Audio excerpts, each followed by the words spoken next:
আসসালামু আলাইকুম। Hello my dear viewers, আশা করি সবাই বেশ ভালো আছেন। আলহামদুলিল্লাহ আমিও অনেকটা ভালো আছি। আমার কবুতরের বাচ্চাটা আজকে জবাই করে ফেলবো। যার কারণে বারান্দায় এসেছি আর বাচ্চাটাকে দেখাবো কত বড় হয়েছে। এটা বয়স ২১ দিন প্লাস হবে। কতদিন শিওর হবে এটা ঠিকভাবে বলতে পারছি না। তো এরকম একটা বয়স হবে। তো বাচ্চাটাকে দেখুন।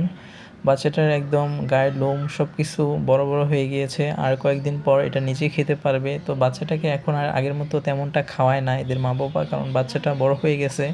কিন্তু এটা নিজের চেষ্টায় নিজে খেতে চায় না, যার কারণে খাবার অল্প আছে এটার পেটের মধ্যে।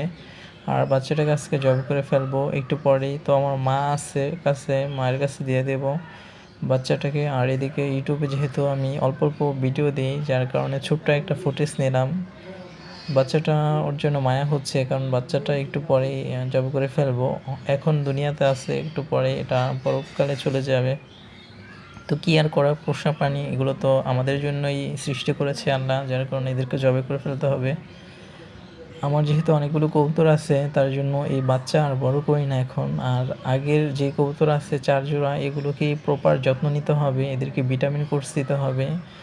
যেহেতু ডিম বাচ্চা প্রচুর পরিমাণে নষ্ট করে ফেলছে, তো ওদেরকেই যত্ন নিতে পারছি না। আর ছোট বাচ্চা বড় করে আর কী করব, যেহেতু ছাদে পালি না, মানে ছাদ নেই। আর বাড়িতে তো ছাদে পালা যাবে না, তো খাঁচায় পালতে হবে, আর খাঁচায় জায়গা নেই। আর এদিকে দেখুন, এই বাসাটার মধ্যে অনেকটাই মল শুকিয়ে আছে। এই মলগুলো শুকানোর ফলে এটা মাটির মতো অনেক শক্ত হয়ে থাকে, ইটের দলার মতো। যার কারণে যখন ডিম পাড়ে, ডিম পাড়ার পর ওরা তা দিলে এটার সাথে লেগে ডিম কিন্তু ফেটে যায় অনেক সময়। তো সবসময় সবাই চেষ্টা করবেন এই মলগুলো উঠিয়ে ফেলে দিতে, যাতে এগুলো শক্ত দলার মতো জমে না থাকে।